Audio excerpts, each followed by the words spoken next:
School শিশুর নির্যাতনের video এখন সোশ্যাল মিডিয়ায় বেশ ভাইরাল। বাচ্চার ঘুমের মধ্যে থেকেও বলে উঠেছে, মুখ সিলি করে দিও না। শিশুটিকে ধরে রেখেছে প্রধান শিক্ষক শারমিন জাহান, আর মারধর করেছে স্কুলের ব্যবস্থাপক পবিত্র কুমার।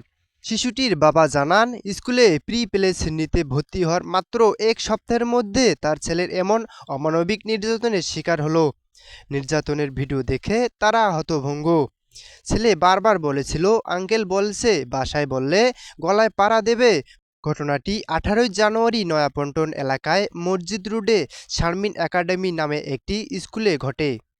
শিশুটি এই দম্পতির একমাত্র সন্তান। তারা এই প্রতিবেদককে নাম বা প্রকাশের অনুরোধ জানিয়েছে। স্কুলের অফিস কক্ষে শিশু নির্যাতনের ভিডিওটি এখন ভাইরাল। ভিডিওতে দেখা যায় একটি অফিস কক্ষ থেকে স্কুল পোশাক পরা একটি শিশুকে নিয়ে ঢুকলেন এক নারী।